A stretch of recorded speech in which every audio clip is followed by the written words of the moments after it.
Did you guys know that honing rods don't actually sharpen your knives? Let me explain.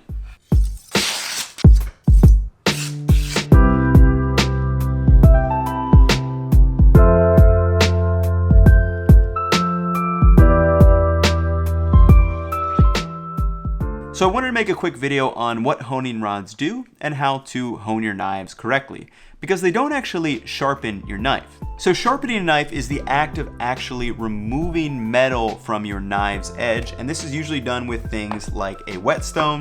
So when we sharpen on a whetstone, we're actually removing metal from the knife's edge with the grit of the whetstone. But with a honing rod, we're actually realigning the edge that is set. Are you guys starting to see the difference? So after you get a sharpened knife, the edge should start out as a perfect V.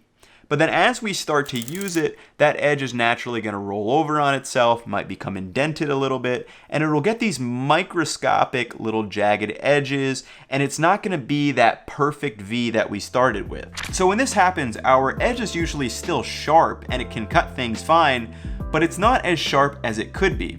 And you're not going to want to go through a full sharpening and start removing metal, because you may run out of a knife pretty soon if you're doing full sharpenings every week. And that is where the honing rod comes in. So the honing rod is going to take any of those microscopic little jagged edges and things and realign that into a V shape. So for me, I'm using a ceramic honing rod, and these ceramic honing rods are usually a lot finer than the typical steel ones that you find in a lot of kitchens. With the steel ones, they actually do, at the microscopic level, they can create kind of a jagged edge that it cuts better, but it's not truly the edge that you want, and you're gonna have to steel more often.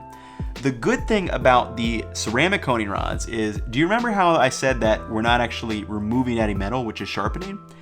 It turns out that's not quite the case with ceramic. With ceramic, there will be some weakened metal bits that are on that edge that will be removed. What that means for you is that your edge is going to be sharper and it's going to last longer before you have to steel again. Now, to actually hone your rods, I'll give you guys a little bit of a close-up. So all I'm doing is placing my honing rod directly at 90 degrees. And then what I'm gonna do is try to match the angle of my knife. So for a lot of knives, they're usually set between 20 to 25 degrees for your typical knives. Most Japanese knives will be around 15 degrees. But if we're right here, if we come straight across, that's 90. Then if we come about half of that, we're about 45. Then another half of that, we're about 22.5, which is probably gonna be pretty close to your angle that was set by your manufacturer. And then what I like to do is actually pull from my shoulder. So I'm keeping my wrist locked, I'm keeping my elbow locked, and then I'm just pulling with my shoulder. So we're gonna set the knife, and then I like to start and do 5 strokes on one side only, then I'll do 5 strokes on the other side only, and then I'll start doing alternating to even out that edge and hopefully get everything into realignment. So first I'm just gonna set my edge about there, and then do 1, 2, 3, 4, 5. And very light, you really don't need any pressure, just the pressure of the knife against that is enough and we'll do it. So again, let's switch to the other side. And make sure you're getting the full length of the knife and go 1, 2, 3, 4, 5. And then now is when I like to go back and forth for usually about a total of 10 to 20 strokes.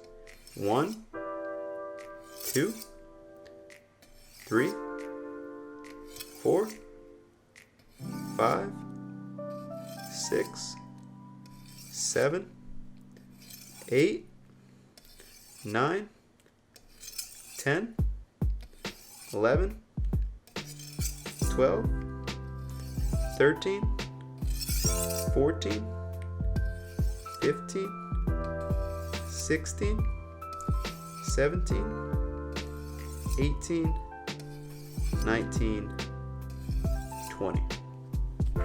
So once you go through your first honing, like I said, what I normally do is start 5 on just one side, 5 on the other side, and then I alternate strokes for about 10 to 20 strokes. It really depends on the knife. But after you go through your honing, just check the sharpness. So you just take a piece of newspaper or a magazine or something, and you want to cut from the heel all the way down to the tip, because that's going to actually check the sharpness along the complete edge of the knife, versus if you just do a little bit like this, you're really only testing the top portion of the knife. You're not getting the full sharpness of the knife.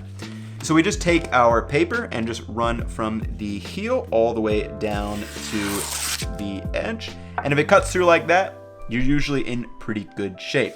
Now, if you want to test another method, what you can do is just roll up your arm sleeve and just see if it cuts some hair. So if it cuts some hair, that's usually means you're pretty sharp. Sometimes it'll be able to go through paper nicely and you won't be able to do the hair test. And if that is the case, just go through and sharpen it if you want to get it sharper. So now that you know how to actually hone your knives, how often should you do it? Well, this is really going to depend on how often you use your knives. So for me, I usually maybe hone them about once a week. And if I notice it's just not cutting quite as well as I want it to, I'll just run it through a couple quick strokes on the honing rod and we'll be good to go. I mean, it takes all of about 30 seconds. And I did want to point out that you don't need to have expensive stuff to have sharp knives in the kitchen. So this Mercer Millennium knife is actually only just $18, and this ceramic honing rod I think was like $25 or maybe $20. I'll have to double check on Amazon.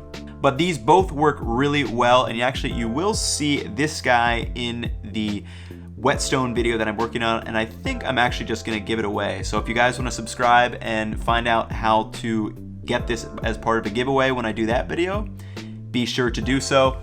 But I'll leave the links in the description if you guys do want to check these out. But yeah, that's going to wrap it up for the video. Hopefully you guys learned a little bit something about knives maintenance, what your honing rod actually does, and how to be a little bit careful with those steel ones that can be coarser than we think. But hopefully you guys enjoyed. I'll catch you in the next one. Peace.